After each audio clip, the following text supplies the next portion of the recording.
Muy buenos días amigos, gracias por estar en este su programa Enfoque. Mi nombre es Claudia Ardón y este día nos vamos a enfocar en medicina. Tengo el gusto de presentarles al doctor Emilio Salazar, él es médico intensivista y vamos a estar hablando de varios temas de interés para nosotros en El Salvador.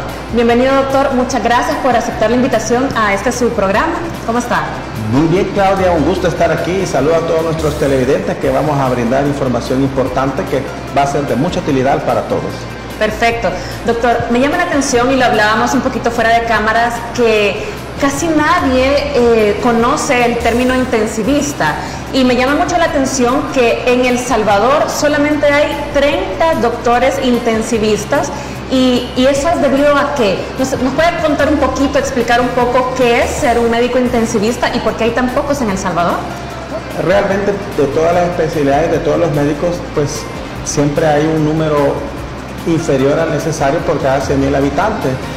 Los intensivistas laboramos en las unidades de cuidados intensivos. ¿Qué son las unidades de cuidados intensivos? Son unas áreas especializadas de todos los hospitales de tercer nivel, es decir, los hospitales se clasifican de primer nivel, los que son más básicos, de segundo nivel y de tercer nivel, donde están todas las especialidades.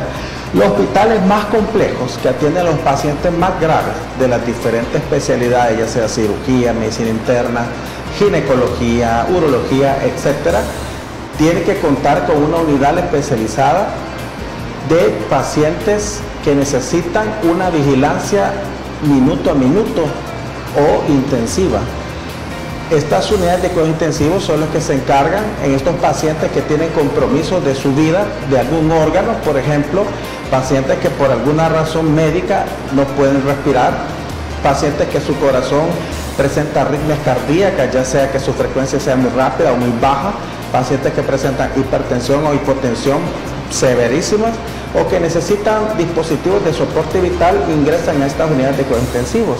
En estos lugares el personal, tanto enfermeras, terapistas respiratorios y todo el personal tiene una especialización para el manejo y cuidado intensivo de estos pacientes. Y ahí es donde entramos los intensivistas, que es una especialidad diferente, es decir, no es un internista especializado, sino que es una especialidad totalmente diferente.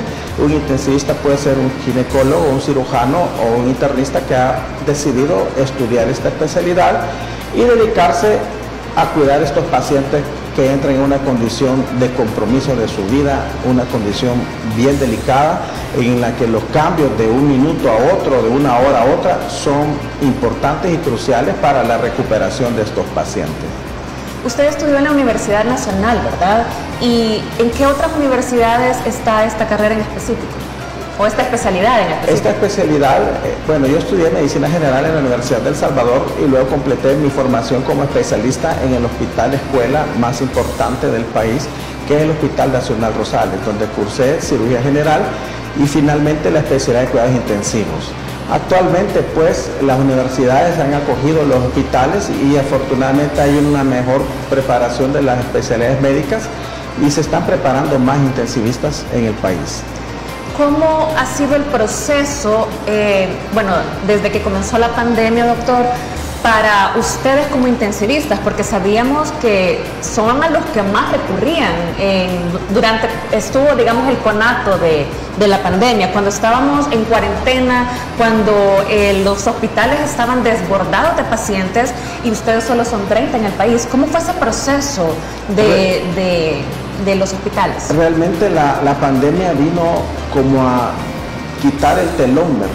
Y a nivel mundial se encontró, hablamos a nivel de todo el mundo, de que habían pocos intensivistas, y no solo intensivistas, porque una unidad de cuidados intensivos no solo es un médico, pocos intensivistas, pocos terapistas respiratorios, que son importantes para el manejo de estos ventiladores, y pocas enfermeras certificadas en una especialización de enfermería y cuidados intensivos.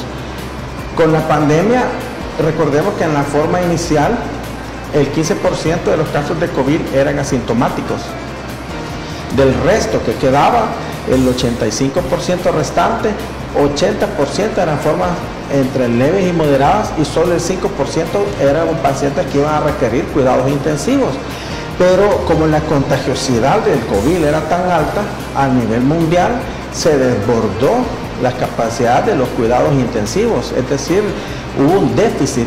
Afortunadamente en este país hubo la creación del Hospital El Salvador, que cuenta con un centenar de camas de cuidados intensivos y pudo salir adelante pues dentro de lo que cabe con todas las situaciones que ocurrieron, con el manejo de los pacientes que requirieron cuidados intensivos de COVID-19 y destapó la necesidad de formar más intensivistas, más enfermeras certificadas en UCI y terapistas respiratorios, labor que tengo entendido las universidades ya están asumiendo.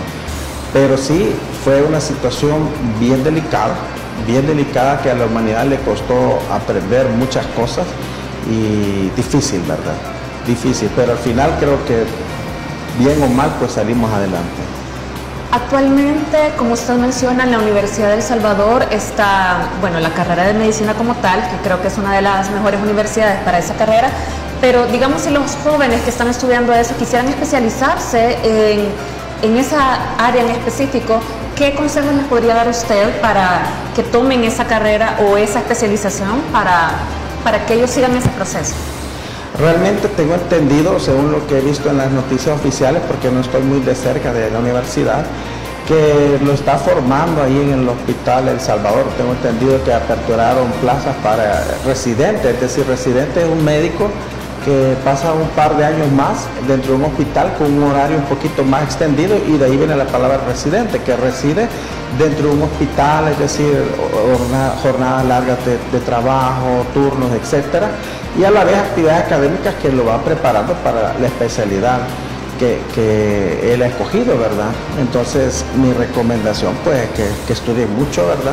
Que aprovechen los turnos, que dediquen todo su tiempo y todo su corazón, porque todo lo que uno aprende en los hospitales es lo que después sirve para atender a los pacientes. Es una situación difícil porque mucho se habla en estos días de los derechos de los estudiantes, ¿verdad? Pero recordemos que la medicina es una profesión noble y siempre va a requerir un poquito más de nosotros, un poquito más.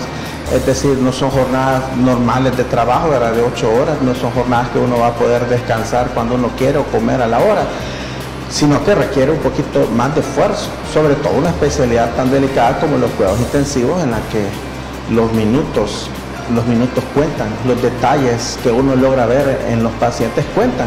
A veces las cosas pequeñas de los pacientes son las que nos dan las grandes diferencias en cuanto a diagnóstico y tratamiento, y eso requiere mucha disciplina, mucha entrega, mucha pasión. Qué bueno, doctor. Y hablando ya de enfermedades específicas, entiendo que el 24 de abril se celebra a nivel mundial el Día de la Meningitis, ¿verdad? Así es, a nivel internacional, el 24 de abril se conmemoró el Día Internacional de la Meningitis, que va enfocado a recomendar a la población qué podemos hacer para prevenir esta enfermedad. La meningitis, pues, es una enfermedad del sistema nervioso central. Comentarles que todo lo que dice itis en medicina es inflamación, viene del griego, y entonces inflamación de las meninges. ¿Qué son las meninges? Nuestro cerebro está recubierto por unas capas, como una bolsa, que le protegen, que permiten que el cerebro deslice con la superficie del cráneo. Y entre estas capas, entre estas 3 capas de meninges, hay un espacio anatómico que no está del todo presente, pero sí está de forma virtual. Cuando en medicina hablamos de que hay un espacio virtual, quiere decir que hay un espacio que en condiciones de enfermedad puede adquirir importancia por contener un gran volumen. En condiciones normales, las meninges solo contienen el líquido cefalorraquídeo, que es el líquido que baña nuestro cerebro y todo nuestro sistema nervioso central, e incluye también la médula espinal. Cuando por alguna razón, ya sea un virus, ya sea una bacteria o un hongo, nos infecta y alcanza el sistema nervioso central y alcanza esta parte anatómica de la meningitis, de las meninges, a esta condición le llamamos meningitis, una infección del sistema nervioso central. ¿Y más o menos en qué edades se presenta esta enfermedad? Porque hemos escuchado mucho que se habla que a edades muy tempranas es donde se desarrolla esta enfermedad. ¿Es así?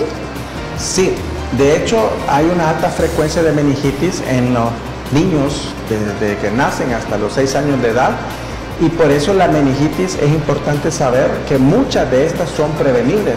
a través de la vacunación de nuestros niños, con el esquema de vacunación pues que ya está recomendado por el MinSal, pero también tenemos vacunas contra el meningococo, el neumococo y todas estas bacterias que pueden originar meningitis.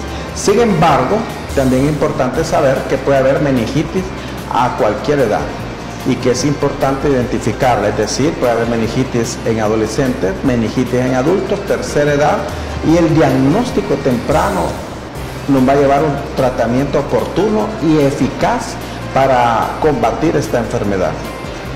¿Y esta enfermedad es propia de alguna región o país o se puede dar en todo el mundo? Realmente es una enfermedad que tiene distribución global, aunque está muy frecuentemente relacionada ahí por el África, ¿verdad? Pero en El Salvador tenemos meningitis y tenemos meningitis en adultos, tenemos meningitis en adolescentes, e incluso hay otras infecciones que se pueden complicar con meningitis. Por ejemplo, COVID puede dar una forma de encefalitis secundaria COVID. El dengue, es decir, una infección por dengue, puede haber compromiso también del sistema nervioso central, pero esta ya entraría en las meningitis, digamos, de formas menos frecuentes. Pero sí es muy frecuente las infecciones por virus, por bacterias y por hongos. Cuando son bacterias es importante tener un diagnóstico temprano, saber reconocer los signos probables, los síntomas probables. Como siempre, cuando usted tenga un paciente o un familiar, por muy sencillo que le parezca, siempre es bueno consultar a su médico de cabecera y no quedarse con la opinión que como ciudadanos podemos tener. Sin embargo, es importante aprender a reconocer cuáles signos pueden requerir mayor gravedad en nuestros pacientes. Muy bien, doctor. Vamos a hablar un poquito de cuáles son los síntomas para prevenir esta enfermedad al regresar del corte. No nos cambie.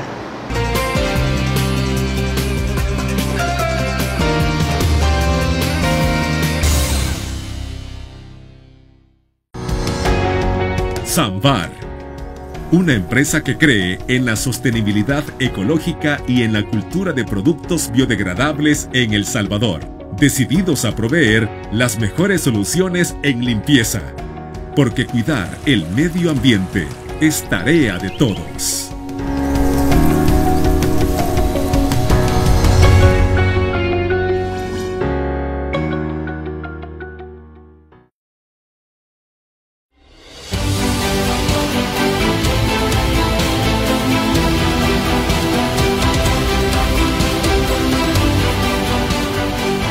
Nuestro compromiso, nuestra pasión, son algunas de las cosas que nos caracterizan como salvadoreños. Farmacia La Buena, la farmacia de todos.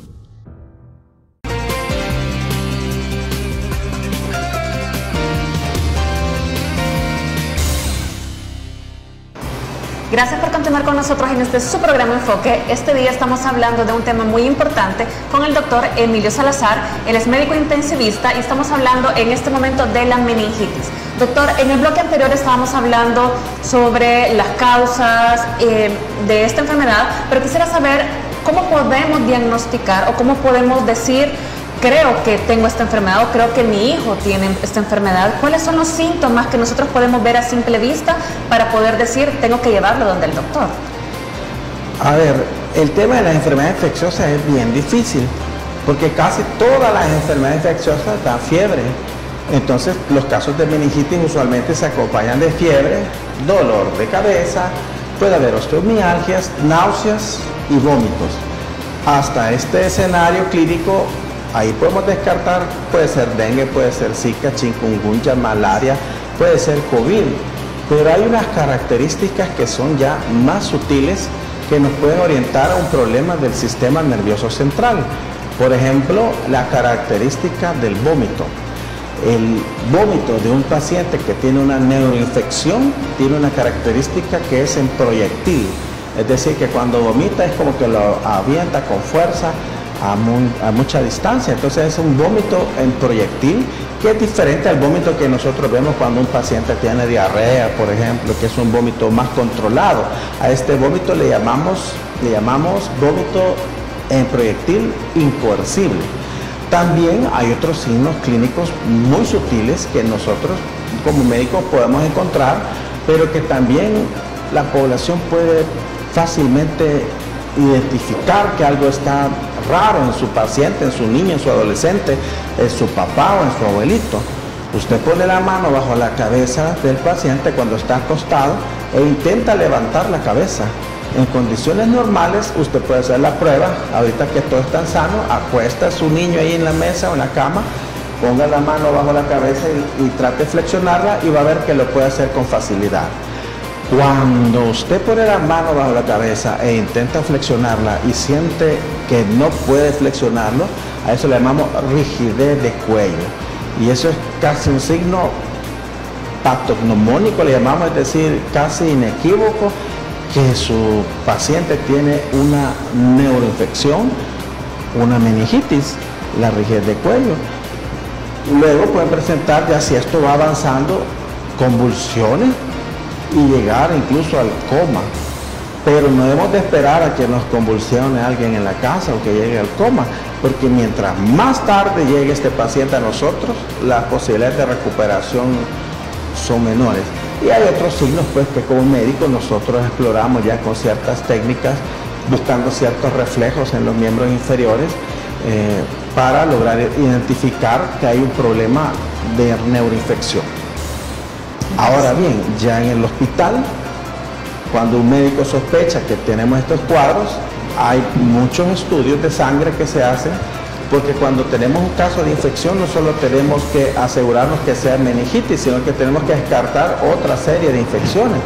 Pero ahí van los exámenes de sangre, como el hemograma, otros marcadores infecciosos que demuestran infecciones ocultas, como la proteína C reactiva.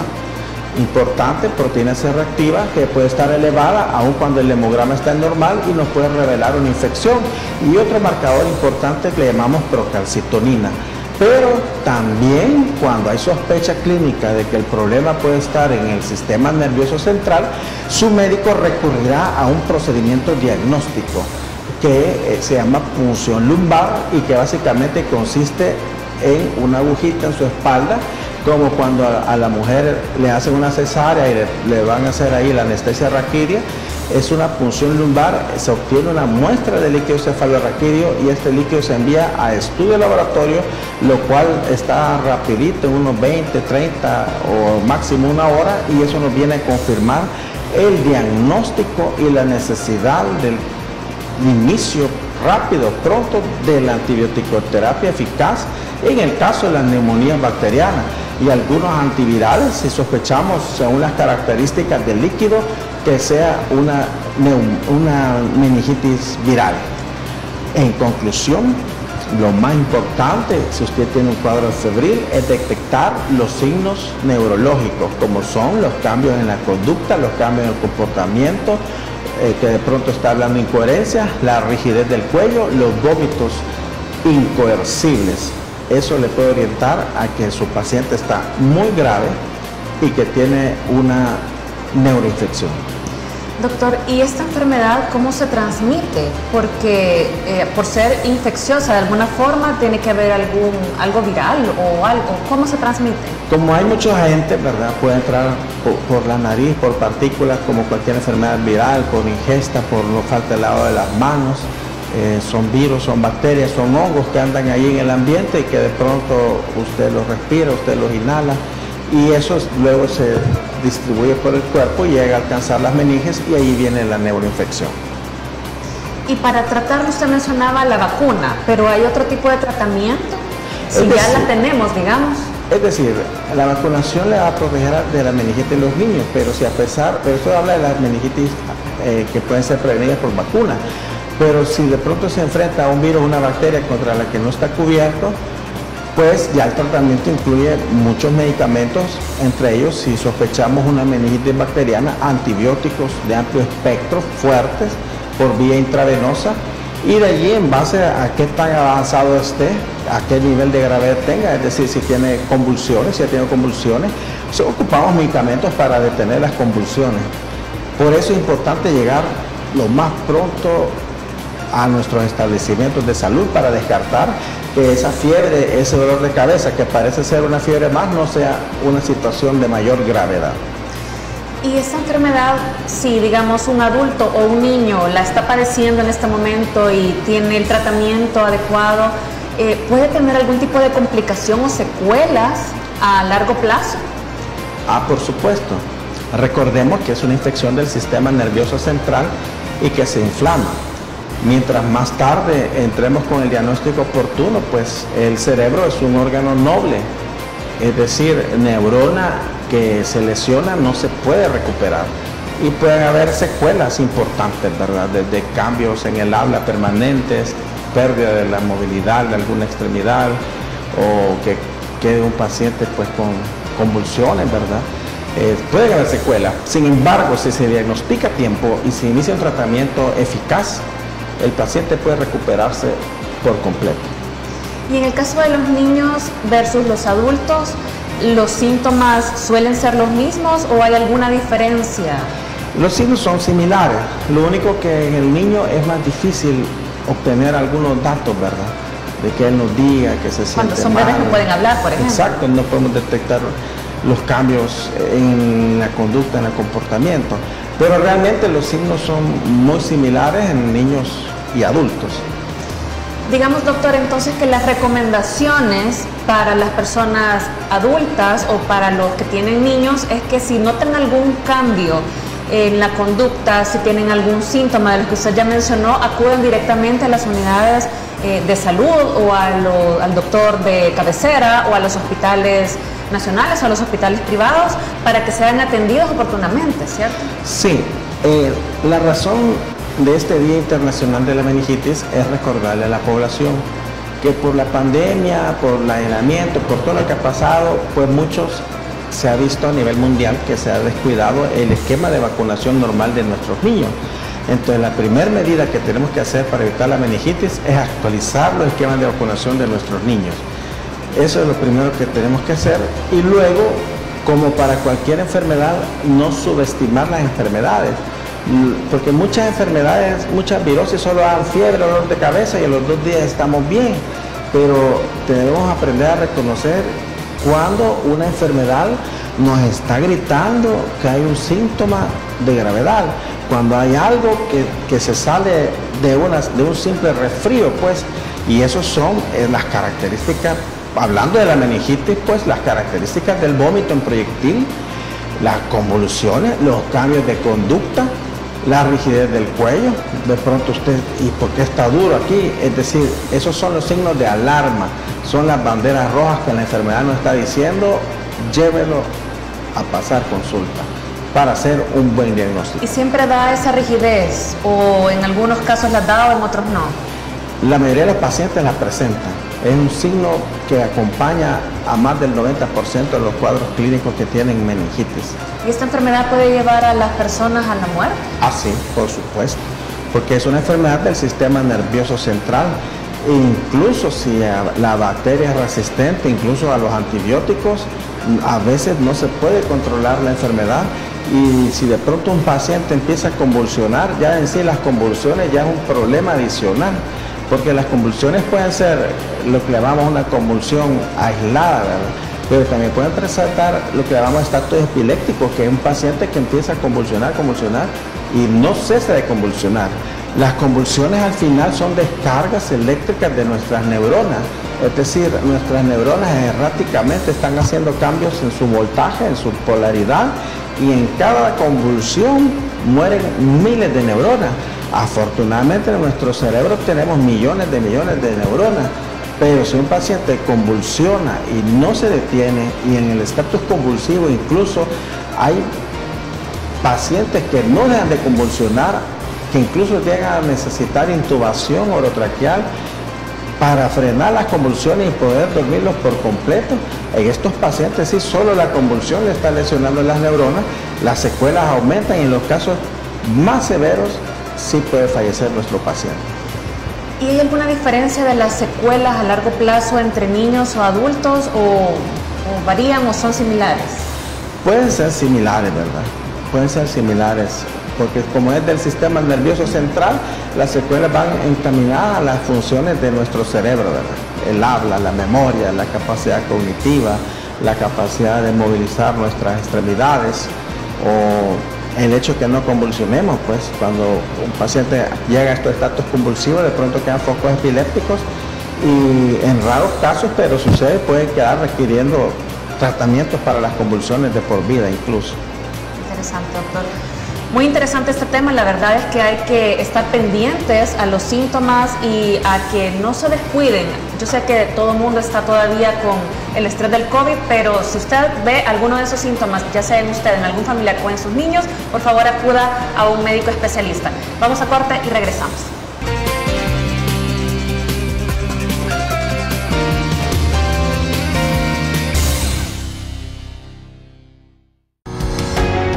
Samvar, una empresa que cree en la sostenibilidad ecológica y en la cultura de productos biodegradables en El Salvador, decididos a proveer las mejores soluciones en limpieza, porque cuidar el medio ambiente es tarea de todos.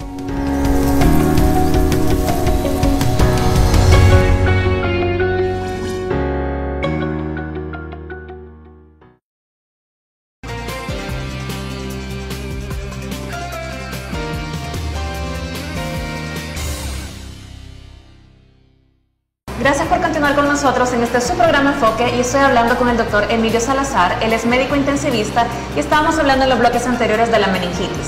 Pero también, doctor, es el Día Mundial de la Concientización sobre el Ruido, ¿verdad? Es el 27 de abril. Cuéntanos un poquito qué es y por qué hay un día especial para este ruido. Así es, la Asociación de la Escucha y la Comunicación designó el último miércoles de abril para conmemorar el Día sobre la Concientización del Ruido, porque pareciera que el ruido es algo que nada más es una molestia, nada más es algo que no nos deja dormir en la noche, pero realmente es algo que es muy nocivo y que puede dañar nuestra salud y que hay muchas cosas que podemos hacer para evitarlo. Ahora bien, antes de hablar de las medidas y de las consecuencias que tiene la exposición al ruido, quiero recordar ciertos conceptos. Por ejemplo, la música. La música es una belleza, porque la música tiene melodía, tiene armonía y tiene ritmo. La melodía es lo que nosotros escuchamos en una letra de una canción. La armonía es como el acompañamiento instrumental y el ritmo es lo que usted dice, bueno, esto es una bachata, esto es una salsa, y de pronto usted va en el bus y escucha una balada y se siente un poquito melancólico o se siente bien, o si escucha una salsa, de pronto usted ya va moviendo los pies aunque no se fue a bailar y le cambia el estado de ánimo.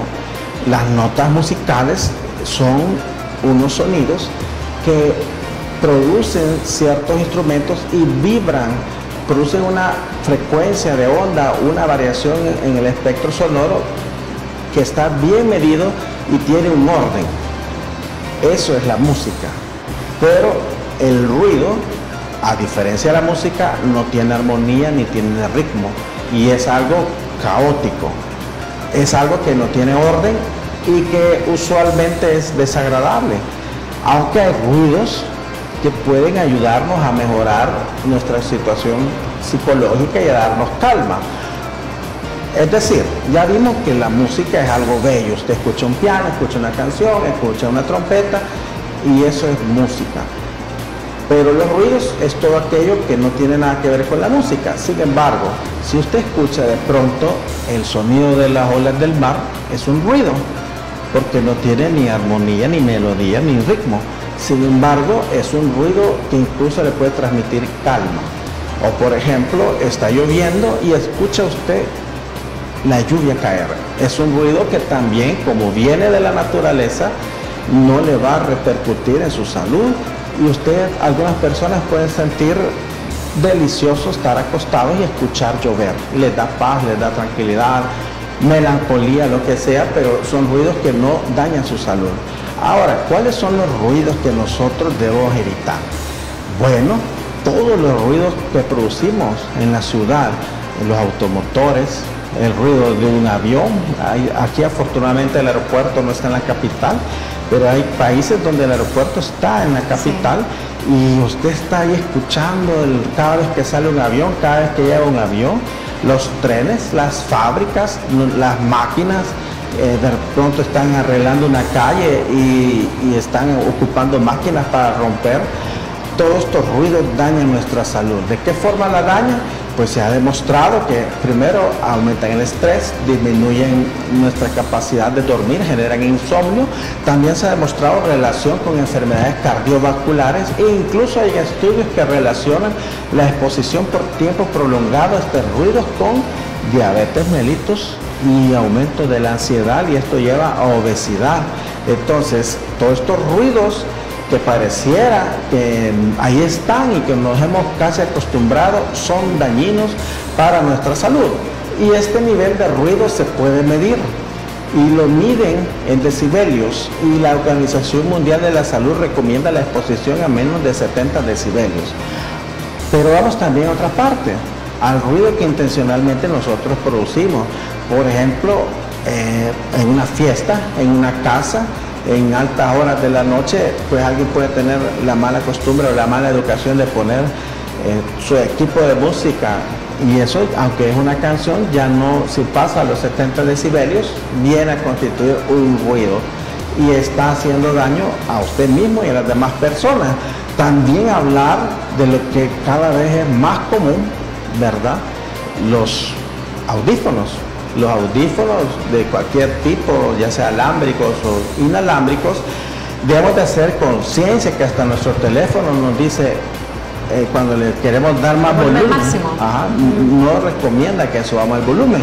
Debemos acostumbrarnos a utilizar hasta el límite que nuestro teléfono nos proporciona, y aunque andemos audífonos, no debemos de andarlos lo más fuerte, porque eso está dañando todo nuestro cuerpo al estar expuestos.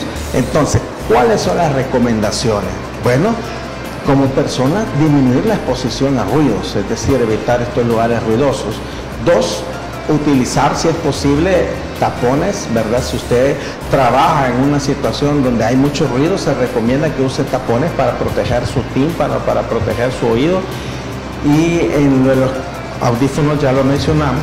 Y si va a trabajar, va a hacer labores, es decir, va a construir en su casa, se recomienda que no lo haga en horas de la noche ni en horas tempranas, sino que lo haga pues entre las 8 y las 4 de la tarde, para hacer una ayuda a las demás personas de disminuir la cantidad de exposición a ruido, sobre todo en estas horas en las que las personas deben de descansar y dormir. De hecho, hace poco estuve leyendo que en Corea, bueno, en algunos países, pero en Corea en específico, incluso cuando los estudiantes van a hacer su examen final anual en los colegios, es como un día donde no pueden pasar vehículos, no pueden pasar buses cerca de los centros, porque quieren que esté completamente en silencio para que ellos puedan concentrarse absolutamente, para que no tengan ningún ruido alterno y puedan pasar sus exámenes. Son bien disciplinados en ese aspecto, y es precisamente para lo que usted dice, porque cualquier ruido a veces nos puede alterar, y creo que también depende de la persona, ¿verdad?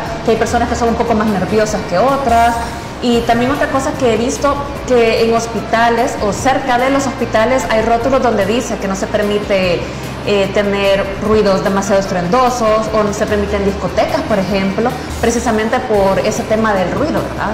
Sí, realmente impresionante lo de otros países, ¿verdad? Desafortunadamente nuestra capital, San Salvador, es bien pequeña, y nuestros hospitales pues están mal ubicados, ¿verdad? Por ejemplo, el Hospital Rosales tiene su historia. Se habla que cuando el Hospital Rosales se construyó, ese era el límite de San Salvador, es decir, San Salvador terminaba ahí donde está el Hospital Rosales, y por eso lo construyeron allí, para que no hubiera ruido. Pero hoy básicamente nuestro Hospital Rosales está en el centro de la capital, y aunque todos sepamos la recomendación de no tocar nuestra bocina, el ruido es impresionante con tanto automotor, ¿verdad? Sin embargo, un llamado a la población de nuevo, ¿verdad? Recordemos que cuando estemos cerca de un hospital, pues no debemos usar nuestra bocina. Y esa cultura también, ¿verdad? Si la bocina realmente no deberemos de usarla por cada cosa, ¿verdad? Pero usted va manejando y por cualquier cosa todo el mundo va pitando, y debemos cambiar esa cultura, porque no solo le hacemos daño a los demás, sino a nosotros mismos también. En este Día Internacional del Ruido, pues las recomendaciones han sido bastante sencillas, bastante claras, y es por su bien principalmente y por el bien de los demás que podemos empezar a acatar estas recomendaciones para ir cambiando muchas cosas, ¿verdad? Desde el punto de vista de salud en nuestro país. Por ejemplo, si usted trabaja en una empresa donde están construyendo todo el tiempo, por ejemplo, que utilizan tapones, recomendaciones que a los jóvenes que utilizan mucho audífonos para escuchar música, que le bajen el volumen. Así si es. van a usar audífonos con el teléfono, que respeten el nivel de audio, digamos, que el teléfono incluso le dice, que en la casa no pongamos música tan fuerte, tanto para nosotros como para nuestros vecinos, ¿verdad? Y en el caso, doctor, de las personas que todo el tiempo están escuchando música con audífonos, que se ponen los audífonos de semillita, que se los meten, o escuchan música a todo volumen, todo el tiempo, ¿qué consecuencias a largo plazo pueden tener estas personas? Ya que muchas veces pensamos que no habrá ninguna consecuencia, simplemente yo estoy escuchando música o estoy escuchando algo, pero no miden las consecuencias a futuro. ¿Qué consecuencias pueden haber sobre estos casos? Realmente tenemos que hacer conciencia porque nuestra capacidad auditiva se va perdiendo en condiciones fisiológicas a medida avanza la edad. Entonces nuestros oídos debemos de cuidarlos. De hecho, nuestros oídos tienen diferente capacidad auditiva. Usualmente el derecho tiene una mejor capacidad para escuchar sonidos que el izquierdo, pero al final de la vida, ya cuando estamos en la tercera edad, muchas personas llegan y ya se realizan pruebas para medir la capacidad que tienen, que le llamamos audiometría, y ahí se ve que hubo un daño. No solo puede ser por ruido, puede ser por infecciones de nuestros oídos, por cuerpos extraños, etc. Lo cierto es que una realidad en la población geriátrica muy frecuente de que tienen problemas para escuchar y que algunos necesitan dispositivos ya avanzados, que es como de forma de audífonos, para poder escuchar mejor. Y es todo esto lo que nuestra población joven tiene que medir, dimensionar y acatar las recomendaciones. De todas formas, el sonido es como el azúcar y la sal. Mientras más azúcar yo le pongo, más me acostumbro a lo dulce. Mientras menos azúcar, pues uno ya va teniendo una dieta baja en carbohidratos, igual la sal, ¿verdad? La sal, pues, no debería estar en nuestras mesas, basta la sal de la comida, pero si nosotros tenemos el salero en la mesa, somos insaciables y le ponemos sal. Igual es con el sonido de nuestra música, de nuestro audífono. Debemos como decir, voy a cuidar mis oídos, no voy a poner al máximo y voy a escuchar bien la música tranquilamente. Recomendaciones muy interesantes, doctor. Definitivamente tenemos que cuidarnos a nosotros y cuidar también nuestro medio ambiente y a nuestros vecinos. Vamos a último corte y regresamos.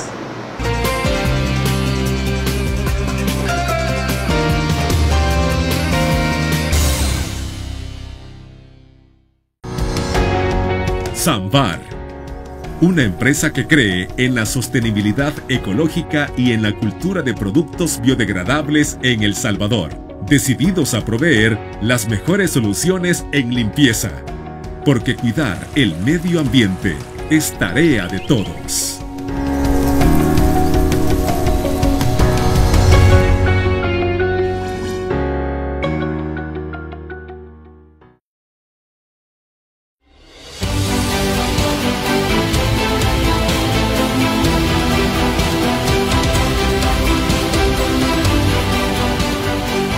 Nuestro compromiso, nuestra pasión, son algunas de las cosas que nos caracterizan como salvadoreños. Farmacia La Buena, la farmacia de todos.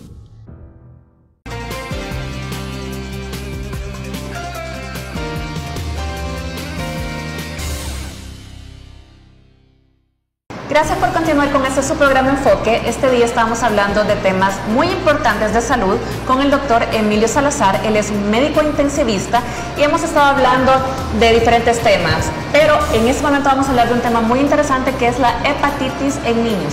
Doctor, cuéntenos un poquito de qué se trata esta enfermedad y cómo podemos combatirla. Sí, realmente ahora como tenemos toda la ventaja de la información, que es lo que ocurre al otro lado del mundo, lo sabemos de inmediato. Hubo una alerta publicada hace 2 días por la Organización Mundial de la Salud de una nueva forma de hepatitis que se está presentando en niños desde 1 mes hasta los 16 años de edad y que es preocupante porque se han hecho pruebas a estos niños, que al momento van 169 casos a nivel mundial y no se ha logrado encontrar el origen de esta hepatitis. Y se le hicieron pruebas de hepatitis A, B, C, D y E y no se encontró que fuese una hepatitis relacionadas a estas viejas hepatitis que teníamos antes, y al momento se encontró que ya hubo un caso de mortalidad en un niño y que 17 de estos 169 casos requirieron trasplante hepático. Lo importante de esto es que tradicionalmente las hepatitis pueden cursar con fiebre. Hepatitis, como le mencioné al inicio, el vocablo itis en medicina es inflamación. Entonces, lo que encuentran son pacientes que no tienen fiebre, pero que su hígado se inflamó. Recordemos que el hígado tiene millones de funciones que nos mantienen con vida, que tienen que ver con el metabolismo, que tienen que ver con la desintoxicación de la sangre, de todos los productos nocivos para nuestra salud. Entonces estos pacientes no tienen fiebre, pero sí tienen inflamación de su hígado, es decir, pacientes que se ponen amarillos, a esa condición le llamamos ictericia, y que cuando le hacen exámenes de sangre encuentran elevación de sus enzimas hepáticas, elevación de sus pruebas hepáticas y el hígado deja de funcionar. Importante tenerlo en cuenta, ¿verdad? Para si un médico o un familiar o un paciente tiene un caso de estos, pues que lo informe, ¿verdad? ¿Y a todos los pacientes les da ictericia, doctor? Sí, en los casos de hepatitis es tradicionalmente que se acompaña de ictericia. La ictericia es el acúmulo de bilirrubina y lo puede ver usted como la piel amarilla, las conjuntivas oculares amarillas, o que de pronto incluso la orina se ponga de color marrón. ¿Qué otros síntomas podemos ver visiblemente para que nos llame como la alerta y decir tengo que ir al hospital o tengo que ir a donde el doctor? Sí, son pacientes que pueden cursar con de pronto dolor abdominal, dolor ahí por donde está el hígado, que es abajo de la costilla del lado derecho, náuseas y vómitos. ¿Y esta enfermedad cómo se contagia a las personas? ¿Cómo se adquiere esa enfermedad? Es una enfermedad viral, pero que todavía no tenemos el origen. Es decir, eso es lo preocupante de estos 169 casos a nivel mundial, que no se ha establecido el origen, aunque se tienen teorías. Se sospecha que un adenovirus, que le llaman adenovirus 41, puede ser el causante. Entonces, todas estas enfermedades pues se evitan con el lavado de manos, ¿verdad? Preparar bien nuestros alimentos y, ¿por qué no? Pues usar mascarilla en condiciones de riesgo. Son enfermedades virales. ¿Y es una enfermedad mortal? Al momento de los 169 casos se reportó hace 2 días el primer caso mortal. Esto ha sucedido en Estados Unidos, en Reino Unido, en Europa, en total en 11 países. Como le digo, la preocupación de la Organización Mundial de la Salud es que es una hepatitis diferente a las hepatitis tradicionalmente conocidas. Definitivamente, últimamente hemos estado viendo casos de enfermedades extrañas. Comenzamos con el COVID y ahora incluso en China hemos visto que hay otra enfermedad nueva, la H3N8, si no me equivoco.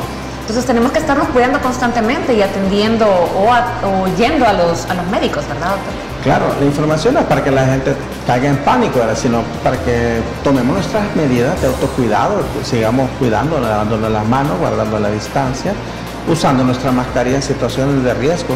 Pero sí se reportó el primer caso a nivel mundial de un niño que cultivaba, criaba gallinas y tenía cerca en su entorno patos salvajes y se le encontró una neumonía por gripe aviar H3N8 que nunca antes se había visto en seres humanos, pero sí en animales.